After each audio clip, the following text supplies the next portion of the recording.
Setiap manusia telah Allah tetapkan rizkinya. Apa yang dimaksud dengan rizki yang mencari-cari kita tadi? Fadlullah. Apakah berarti Allah menambahkan rizki kita dari yang sudah ditetapkan? Baik. Pertama kita jawab dulu pakai Quran dulu. Rizki sudah ditetapkan. Betul. Ada di Quran surah ke-51 ayat 22. Posisi paling kanan di pertengahan ke bawah sedikit. Wa fis samai rizqukum wa ma tu'adun. Wa fis samai, dan di langit itu rizqukum, rizki Anda telah ditetapkan. Wa ma tu'adun, dan dijanjikan oleh Allah akan diberikan. Rizki kita sudah ditetapkan dan dijanjikan akan diberikan. Jadi mustahil ada manusia yang lahir ke muka bumi ini tidak memiliki rizki, itu mustahil. Ya, mustahil. Bahkan kata Nabi telah ditetapkan sebelum kita dilahirkan. Ya. Kalau Anda lihat yang paling gampang di Al-Arba'in An-Nawawiyah, posisi hadis nomor 4 dari Abdullah bin Mas'ud. Di kitab terjemahan posisi paling kiri, ya. Inna ahadakum yujma'u fi batni ummihi 40 yawman nutfah. Setiap Anda diciptakan, dibentuk oleh Allah di perut ibundanya 40 hari pertama baru berbentuk nutfah, percampuran antara spermatozoa dengan ovum. Thumma yakunu mithla dzalika 'alaqah. 40 hari kedua berbentuk 'alaqah, zirat yang mulai menempel di dinding rahim. Thumma yakunu mithla dzalika mudghah. 40 hari ketiga usia 4 bulan berbentuk mudghah, daging sekunyahan yang mulai punya bentuk. Ya, fayursalu ilaihil malak, maka usia 4 bulan ini diutus malaikat. Fayanfukhu fihi roh, meniupkan roh dengan izin Allah. Wa yu'maru bikatsbi arba'in, dan diperintahkan menetapkan 4 hal. Pertama kali bikatsbi rizqihi, menetapkan rizkinya. Jadi rizki kita itu sudah ditetapkan oleh Allah sebelum kita bahkan terlahir, dan akan dibawa sampai kita menghadap pada Allah Subhanahu wa taala. Jadi tidak akan ada orang meninggal sebelum dicukupkan rezekinya. Jelas sampai sini? Baik. Pertama, maaf, rezeki tadi ditetapkan di mana? Di langit. Kita hidup di mana? Di bumi. Masya Allah, maka rezeki itu mesti turun ke bumi. Ya kan? Mesti turun ke bumi. Karena itulah kemudian Allah turunkan rezeki ini ke bumi. Al-Baqarah ayat 29. Posisi paling kanan sebelah bawah. Huwallazi khalaqa lakum ma fil ardi jami'a.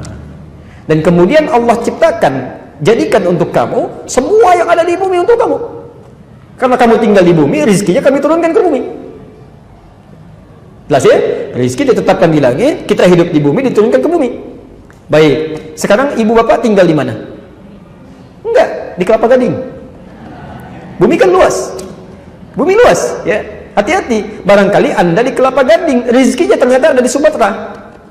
Ya, rezeki Anda turun di Sumatera, maka Anda kan harus berangkat, ya. Kerja dapetin itu, ya. Di Kelapa Gading pun masih luas.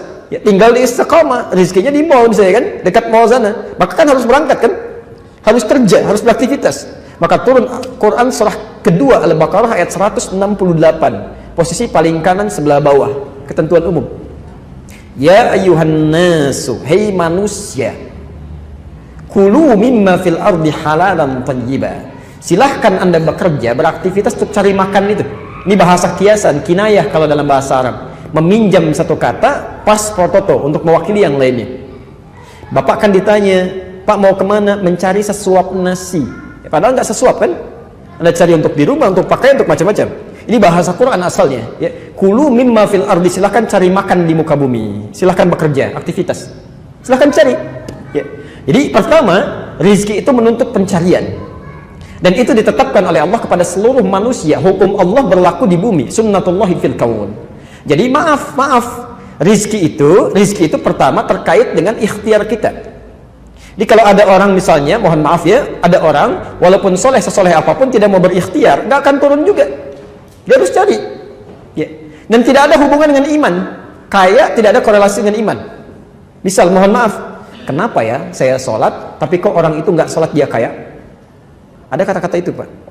Kami pernah bertaklim, ada orang mengatakan, Ustadz, kenapa mesti sholat? Toh yang nggak sholat pun bisa kaya. Kami sampaikan syarat kaya itu bukan sholat. Syarat kaya itu bekerja.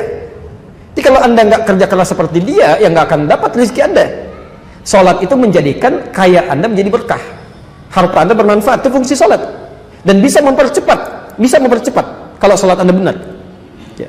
Jadi hukum yang pertama, rezeki di langit, diturunkan ke bumi, kita harus cari. Nah, itu yang disebut dengan adlullah, keadilan Allah di muka bumi. Tapi kita bertanya, ya Allah, kita kerja, dia kerja, kita sholat, dia enggak. Masa sama? Apakah ada perbedaan? Ada. Allah akan percepat dia mendapatkan tanpa harus lelah mencarinya. Maka dipindahkan ayat untuk orang beriman. Dia kerja, dia beriman juga. Quran surah kedua di surah yang sama, Al-Baqarah ayat 172, pindah ke kiri di pertengahan. Paling atas, lihat ayatnya. Kita mau berakhir di sini, sebentar lagi ada masuk asar ya. Ya ayyuhalladzina amanu, hei orang-orang yang beriman. Perhatikan, ayat yang pertama kan ya ayyuhan nas ya. Kalau manusia itu, maaf, mencakup orang beriman saja atau umum? Umum, mencakup non-muslim juga. Artinya kalau non-muslim pun bekerja, dia mendapat rezeki. Tapi ayat ini, ya ayyuhalladzina amanu, hei orang-orang yang beriman. Kalau beriman itu orang Islam saja atau non-muslim juga?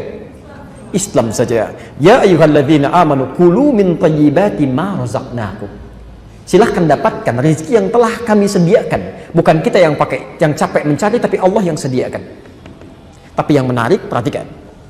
Ketika Allah meminta mencari rezeki bagi orang-orang umumnya, manusia umumnya, kalimat halal dan thayyibnya muncul. Halalan thayyiban. Tapi ketika meminta pada orang beriman, kalimat halalnya dibuang. Tinggal thayyibnya dan dijamakkan bentuknya. Thayyibat. Kenapa halalnya dibuang? Karena orang beriman itu imannya akan menuntun dia mencari yang halal. Jadi kalau ada orang beriman mencari yang haram, itu tandanya ada yang salah dalam imannya. Ada yang salah dalam imannya. Dan kalau Anda selalu mencari yang halal, sekalipun sedikit, maka Allah akan tambahkan berkah di dalamnya, menjadi banyak.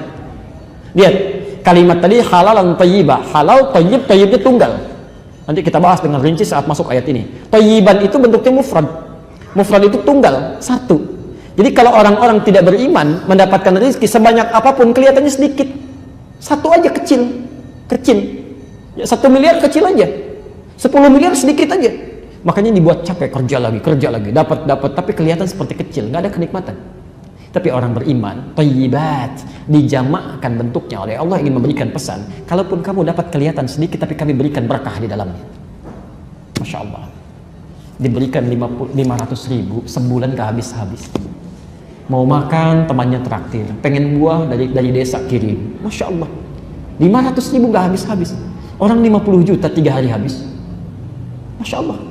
Apa yang salah? Nggak ada keberkahan. Bapak pilih mana? 500.000 berkah, 50 juta tidak berkah. Jangan katakan 50 juta berkah. Itu nggak mudah. Tayyib. Jadi, nah, ada lagi yang hebat yang ketiga. Saya tutup Quran surah ke-7 ayat 96. Ini belum nyari sudah turun dan kita tutup di sini. Belum nyari sudah turun. Kalau yang tadi kan masih nyari ya. Nyari dimudahkan, yang ini tidak. Belum nyari Allah sudah dekatkan. Siapa dia? Walau anna ahlal qura amanu wattaqau lafatahna alaihim barakatin minas sama'i wal ardh. Tadi rezeki ada di mana? Langit. Nyari di mana? Di bumi. Sekarang perhatikan. Walau anna ahlal qura, kalaulah satu penduduk kota, satu penduduk negeri, jangankan satu orang, sependuduknya, dia beriman kepada Allah, dia tingkatkan takwanya.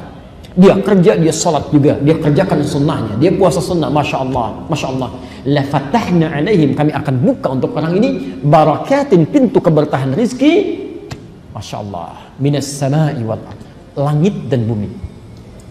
Barakatin minas sama'i wal ardh, di langit, di bumi dibuka. Ya, kalau rizki ada di langit, cara kerjanya di bumi, pintunya dibuka dua-duanya, di mana lagi yang susah? Itu yang disebut dengan fadlullah, keutamaan yang Allah berikan. Jadi kalau pengen silahkan tunggangi ayat-ayatnya, praktekkan dalam kehidupan, dan semoga Allah memudahkan kehidupan kita semua. Dan tidak cukup dengan amin, harus dipelajari dulu, praktekkan dulu, baru kemudahan itu akan didapat.